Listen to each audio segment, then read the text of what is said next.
Hello everyone, so here's the discussion for the anthropological view of the self.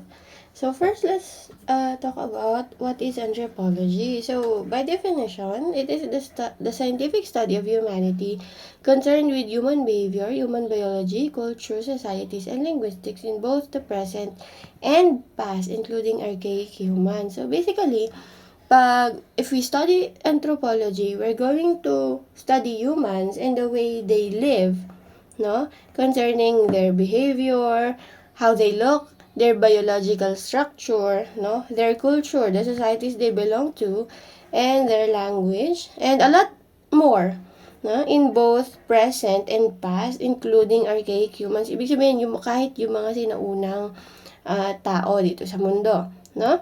So, if we're going to relate self to that, sabi kasi ni anthropological perspective that the self daw is culturally constructed. No? The self and who we are is culturally constructed. So just like the sociological perspective, sabi, 'di ba sabi doon, the self is socially constructed. The self is a social being, no? Si anthropological naman, ang sabi niya, it's culturally constructed. Meaning, your culture has an impact on who you are. Okay? So, paano ba ang point doon? So, ang main focus nito sa anthropology na part is cultural anthropology, where it is the study of how culture shapes human ideas and learned behavior. So, sinasabi dito that a person ay sineshape daw siya ng culture. Depende dun sa kung ano yung paniniwala niya, ideas, and behavior. So, paano bang paraan? Diba? Just like social self, diba? You socialize with people. And then, if you belong to that certain group of people, no? Syempre, kung kasama ka doon, lagi mo silang nakakasalamuha, natututo ka ng behavior sa kanila and also ideas. Okay? So later, i-discuss natin kung paano ba nai-impluwensya ng culture ang sarili.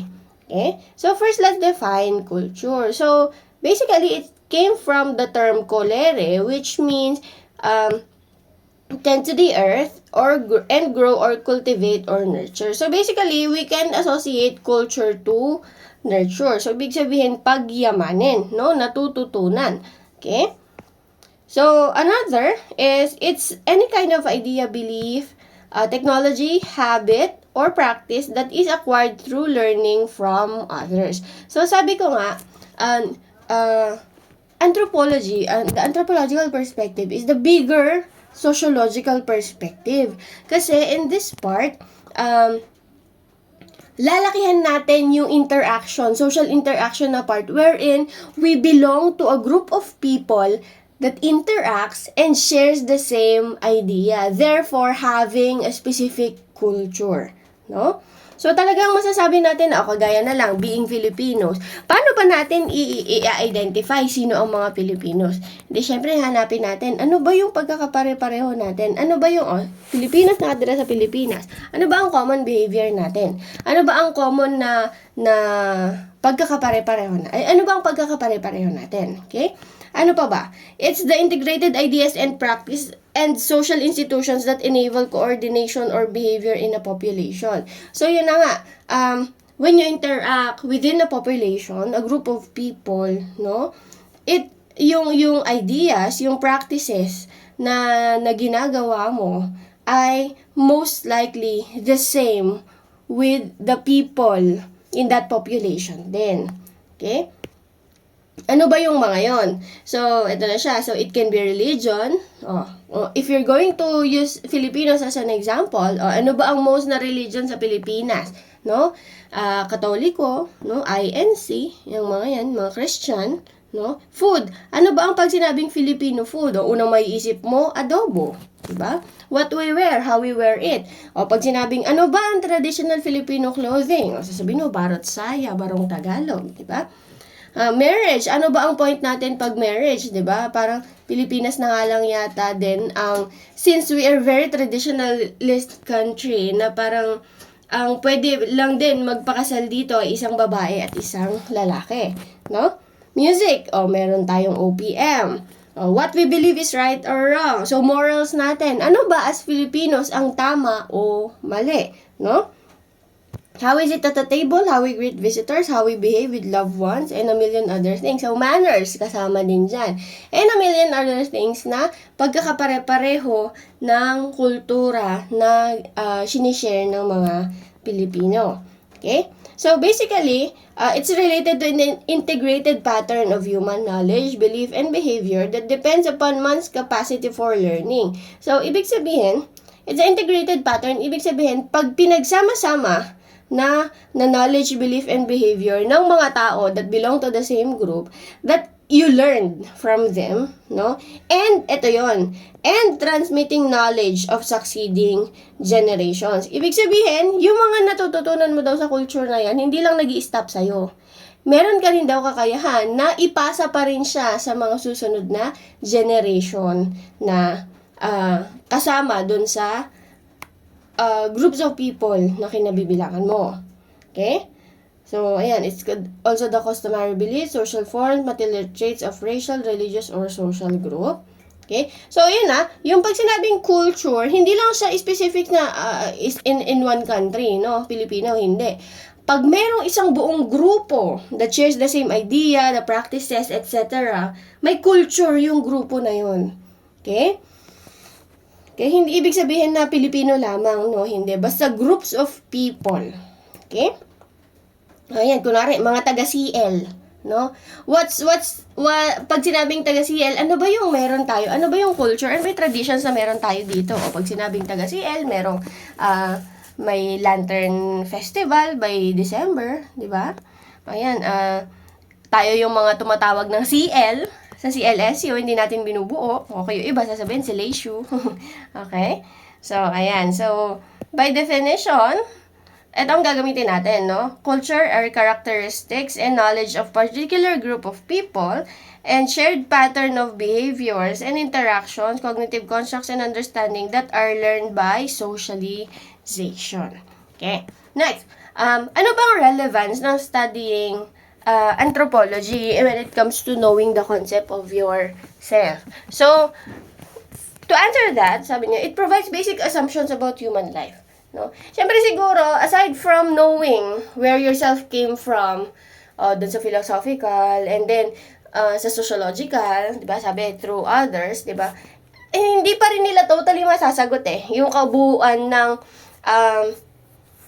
saan ba nanggagaling? Ano ba yung assumptions natin about the self, no? So for this one, ipapasok natin yung konsepto ng culture to give us information about people understanding beliefs, practices, and values across the globe, no? Para masasabi natin na, sila pala ganito, tapos kami ganito, no? So, we also do comparisons. And through that, mas, di ba, sabi nga, social comparison theory, mas nakakilala mo yung sarili mo when you compare yourself to other people, no? And in this instance, ang meron naman is culture, ang pinagko-compare. Okay? So, there is this, diagram. So, this is called the culture cycle, no? Wherein, ito daw yung cycle wherein itinuturo yung culture sa isang tao through socialization. And this is also an example of how culture is shaped. Okay?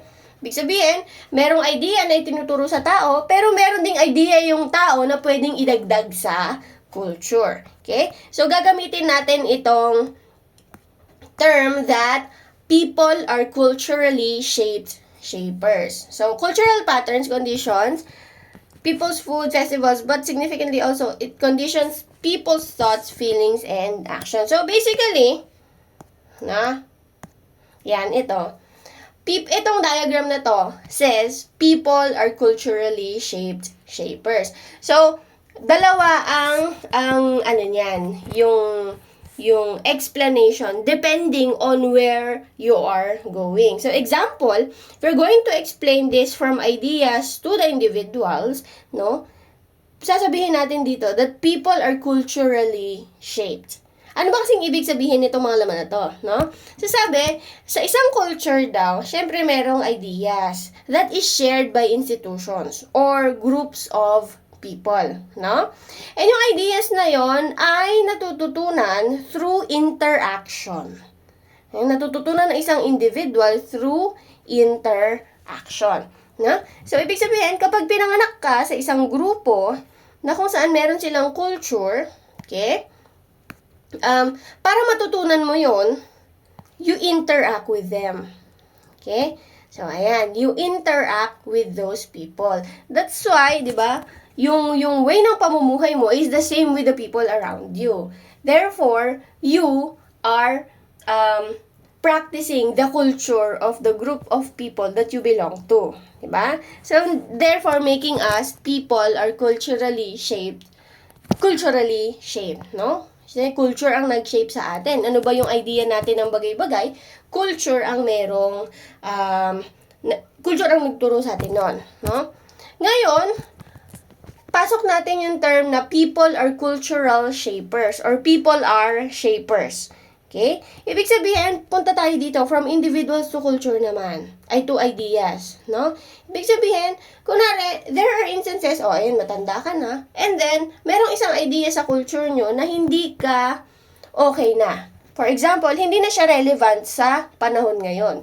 So, itong idea mo na meron ka, so, sasabihin mo na, ay, parang hindi na ako okay sa ganitong idea, and then what you will do?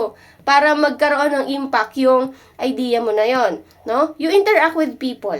Sasabihin mo sa kanila, patutunayan mo sa kanila, tignan, for example na lang, gamitin na lang natin, yung LGBT.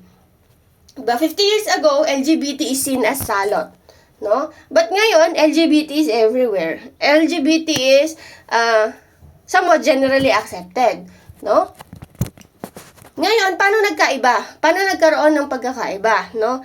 So, noon, tinuturo, LGBT is wrong, ganyan. Then, nagkaroon ng isang individual siguro, or several individuals na nagkaroon ng idea na, wait, wala namang masama sa pagiging LGBT. So, nung nagkaroon sila ng enough na reason para sabihin hindi naman yun masama, no? They interacted with people. Pinakita nila na walang masama sa pagiging LGBT. And then when enough people get to realize that, oo nga no, yung idea mo may point, no? And when it becomes shared by the groups of people or the group of people that you belong to, it becomes the part of your culture na bago na siya. So that is you being cultural shapers, no? Another term, paano daw ba ikaw ang shaper? So, ganun din. You also have the capability to shape individuals ng na kasama dun sa culture mo. By what? By socialization, by interacting with them, no? So yan, that is the culture cycle. So ayan, that is the individual level, the interaction level, institution, and ideas. Okay. Now, ito yung explanation kanina. Okay, so from the left, so from ideas to individual, and then from the right to the individual, from the individual to the culture. Now, ano ang matututunan natin sa culture cycle?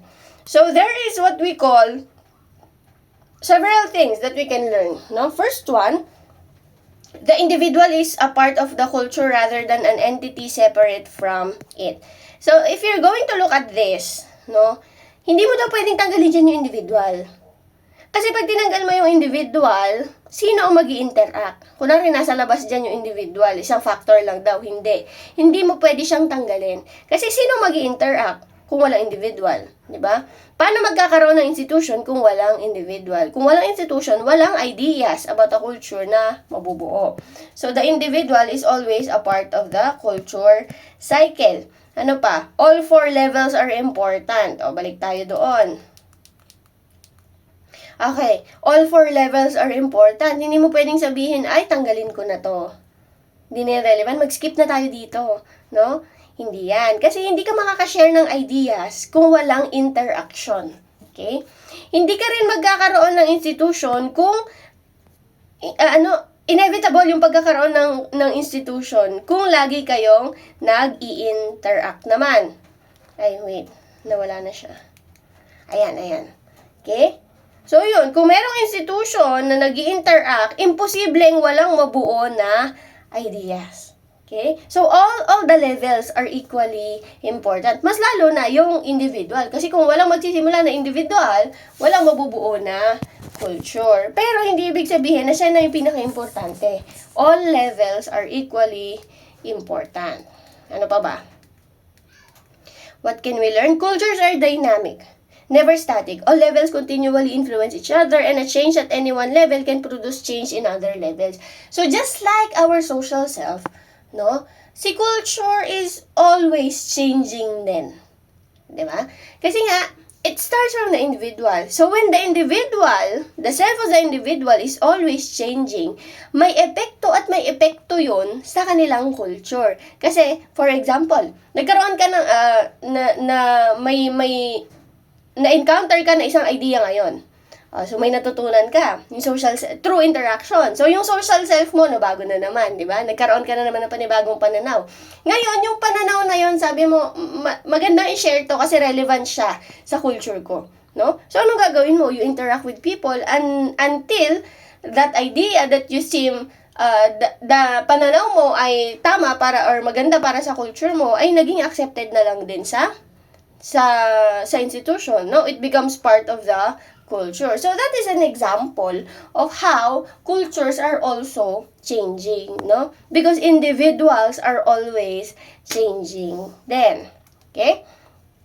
And the last one, the 4 layers of the cultural cycle may be in alignment. Ibig sabihin, when it's in alignment, yung pagtuturo, yung pag-share ng ideas ng isang culture, tuloy-tuloy lang yan through generations. Pero kapag nagkaroon ng tension or misalignment, ibig sabihin, merong isang idea doon na hindi na swak para sa current situation. So, magkakaroon ng tension, no? Parang kay questionin kung tama pa ba yun. So, doon na nag-i-start yung pagbabago ng culture na meron. That's why, going back to number 3, cultures are always changing din. No? Kasi hindi laging ang idea ng isang culture ay tama. Meron at merong panibagong perspective na magbabago, na magsasabi na, hindi na relevant yung idea na yan. Pwede na nating palitan. Okay? Now, so, yes, you can learn or change your culture. So, there are 3 processes on how you learn or change your culture. So, first one is enculturation. Enculturation, this is just a process of you learning your own culture. No? So, kung Pilipino ka, pinanganak ka sa Pilipinas, ang nanay at tatay mo ay Pilipino, no? Kapag natuto ka ng ways of being a Filipino, that is an example of enculturation. Okay? Natuto ka ng sarili mong kultura. Acculturation naman is when you learn a culture of a different group of people. Kunwari, Koreans, no? Nakita mo, ay, maganda yung konsepto nila. Pwede nating idagdag sa atin. No? So, pag dinagdag mo yon, na i-incorporate siya sa culture mo, that is called acculturation. Kumuha ka ng isang magandang konsepto from other cultures and dinagdag mo yun sa iyo. So, that's one example ay K-pop, di ba? K-drama, ganyan. No? Na kung saan, di ba, meron tayong sariling version ng K-pop, P-pop, Filipino pop, okay? BINI, SB19, and others, okay? And the last one, so we have deculturation. So, sabi nga natin kanina, there are instances na hindi na relevant yung ideas ng culture na meron. Siguro, nagbago na kasi. Marami ng ideas na panibago, no? So, what happens is we deculturate. We remove older concepts that is not relevant to the current situation na. O, for example, ayun, yung paniniwala dati about LGBT na mali sila. And then eventually, nakita natin, hindi naman pala, no? So, ngayon, accepted na sila. So, what happened? Deculturation happened. Okay? So, those are the 3. Enculturation, acculturation, and deculturation. Now, ito, example na lang nito, no? Yung pananaw lang daw ng different generations about pagkakaroon ng trabaho. Dati, yung mga matatanda, no? Pag sila nagkataon ng trabaho, ang iniisip nila, forever na nilang trabaho yon. Di na sila maghahanap ng iba kasi it provides naman. no? Mantala ngayon, Gen Z and earlier pa, no, na kailangan lagi silang nagpapalit ng trabaho. Minsan nga hindi pa sapat yung isa. Kailangan pa nilang dalawa, ganon. No? Na kumaga parang in order for them to grow, kailangan magbago sila ng workplace. Okay?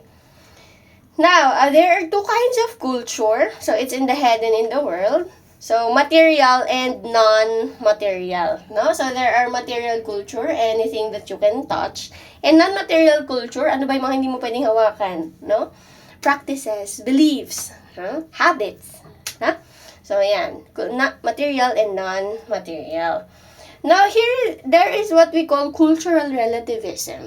Ito yung isang concept na nagsasabi na culture is very powerful, na napakalaki ng impluensya niya sa pamumuhay ng tao. So, ano ba itong cultural relativism na ito? Na? Sabi niya, it claims that culture differ fundamentally from one another, and so do moral frameworks that structure relations with different societies. Ibig sabihin, ito more on paniniwala ng tama o mali, no? So, morality. Na ibig sabihin, yung morality daw, even though laws ay yung merong mga batas na nagsasabi kung ano yung tama o mali, it largely depends on what your culture says about that right or wrong. No? So, kahit may batas na nagsasabing bawal yan, kung ang culture mo ay nagsasabing okay lang yan gawin, kasi ito yung way of living natin, according to cultural relativism, siya ang susundin, no? Sabi nga, it reigns supreme within the culture. But that's the point. Within the culture lamang. Kapag ikaw ay lumabas sa culture na kinabibilangan mo, hindi mo pwedeng gamitin yung morality or yung norms doon, moral norms ng culture mo, and then apply mo yun sa iba. Hindi. Pwede mo lang siyang gamitin sa loob ng culture mo. No? Kapag nasa Pilipinas ka, doon mo lang gamitin. Pag nagpunta ka na ng Amerika, sasabihin mo, ay, sa Pilipinas, tama yan. No? Hindi pwede yon. Kasi lumabas ka na sa culture na kinabibilangan mo. Okay? Ano ba yung example dito? Now, itong example, around 1900s, there are groups of people living in Alaska called Eskimos. And they practice infanticide. Ano may infanticide, no? Kapag ang isang babae na Alaskan na nabuntis ng anak, babae, pwede nilang patayin. Oh, if you're going to think about, bakit? 'Di ba? Parang it's wrong, 'di ba? Bakit papatayin yung batang babae? So, sa culture kasi nila, syempre, if you're going to look at their environment, it's Alaska. Everything is freezing, no? Mahirap mabuhay. Scarce ang food resources. Scarce ang resources, basically. Nasa pananaw nila, pag babae, mahihirapan siyang mabuhay sa conditions ng Alaska. So, para hindi siya mapahirapan, sige, pwede na siyang patayin. No? It's another mouth to feed. Okay? Tapos, hindi, parang mas madali, pero, hindi mo siya totally mauutusan na mag-gather ng resources, mag-hunt, ganyan. And another, since babae nga, pwede kasi siyang mag-reproduce pa. Okay? Ibig sabihin, dadami pa ulit sila. Yung resources na meron sa kanila, scarce na, no? Konti na lang. So, kapag dumami pa sila, mas marami pa silang maghahati-hati sa konti na iyon. Okay? So, ano ang naging solusyon ng culture nila? Infanticide. Kapag babae, they are allowed to kill that infant. Pero ngayon, I don't think it's practiced na. It's practiced pa. No? Pero noon, 1900s, no? It is practiced. No? Another is female genital mutilation. Na kung saan, as a form of womanhood daw, ay nagfi-female circumcision ang mga kababaihan in certain countries. Because their culture says na kapag ikaw ay babaeng na circumcised, ganap ka na daw na babae. Ready ka na sa responsibilities ng pagiging woman. Okay? So, yun. Merong mga talagang umaalma kasi there is another term for female circumcision which is female genital mutilation na kung saan talagang namumutilate kasi yung organ. No? Yung iba, tatanggalin yung pleasure part ng female organ. Yung iba, totally. Tapos, tatahiin. Tapos, magtitira lang na maliit na butas para makaihi. So, yung iba, ayaw nila talagang gawin yun. Kasi nga, syempre, madideform yung body nila eh. No? And in some cases, it cause great injury or even death. Kasi, yung iba, hindi naman siya ganun ka-advanced to have medical facilities for that. So, baka nahiwa ng mali, dumugo ng sobra-sobra, and then it caused infections and eventually death. No? Pero, wala silang magawa because their culture says so. No? So, that's the power of culture. It's really powerful. When your culture says so, wala kang magawa.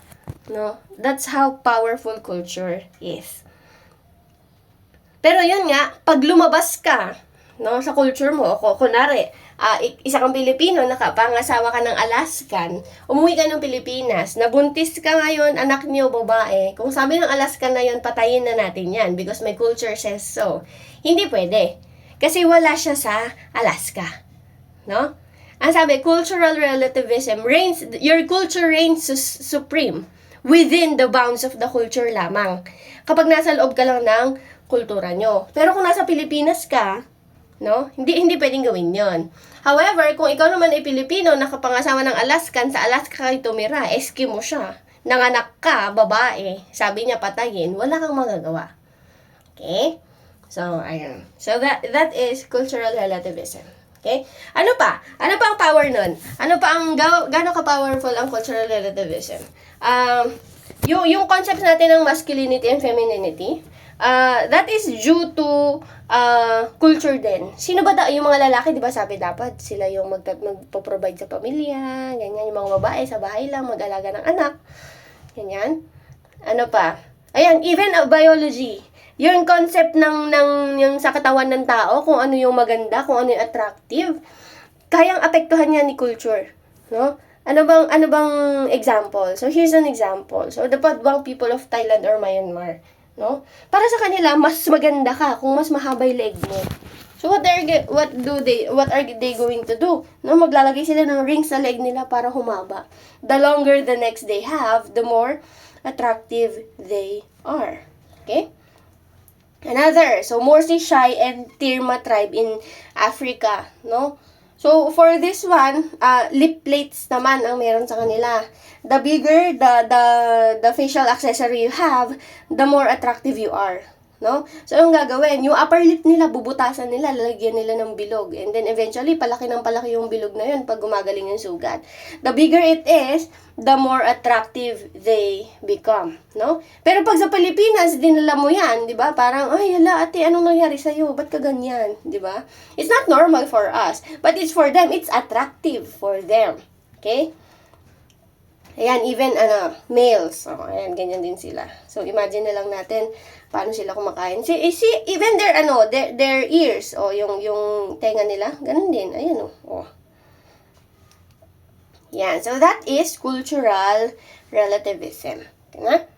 So, to summarize, no, the anthropological perspective, sabi niya, our personality traits and human behaviors are determined by nurture instead of nature. So, ibig sabihin, malaki daw ng personality natin, yung konsepto ng sarili natin, is more nurture, natututunan, learned by socialization, instead of innate na, nasa loob na talaga natin, na pag pinanganak ka, ay nandun na daw, hindi.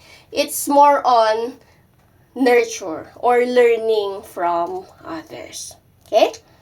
So, grounded in the cultural specific ideas about how to be normatively appropriate person, the self directs, weaves together, and gives meaning to perception, feelings, memories, hopes, fears, expectations, and goals that is